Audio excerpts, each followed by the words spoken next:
I do talk about, perhaps too much in the book, about the Lincoln-Douglas debates, and then try to contrast them with, let's say, the Mondale-Reagan debates.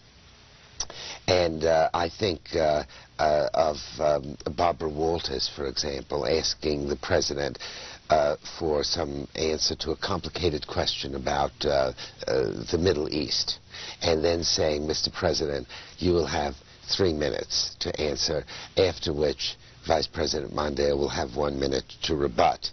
Now, one thinks of Abraham Lincoln taking 3 hours to talk about the issues, Stephen Douglas 3 hours, and then Lincoln an hour more to debate Douglas.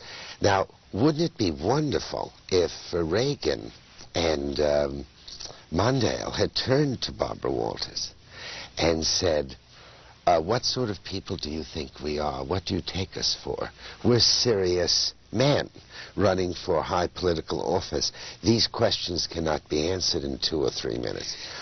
Or, even better, if they said, what sort of people do you think the American electorate is made up of?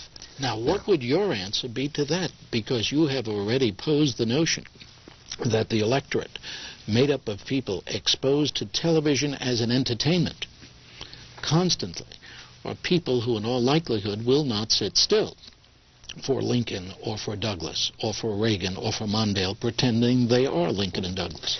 But it's my belief that one of the reasons people accept the religious entertainment format for religion and politics and education is that there has not yet been a full and adequate dialogue among Americans about the impact of new media, even the computer, which is not the subject of this book.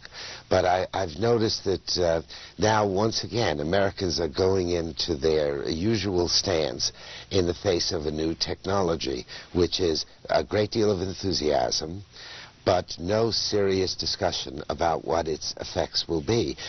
It's my hope that if there were some sort of serious dialogue, which could begin in the schools as part of the education of children, then there would be an awareness of how the definitions of debate have changed, the definitions of knowledge have changed.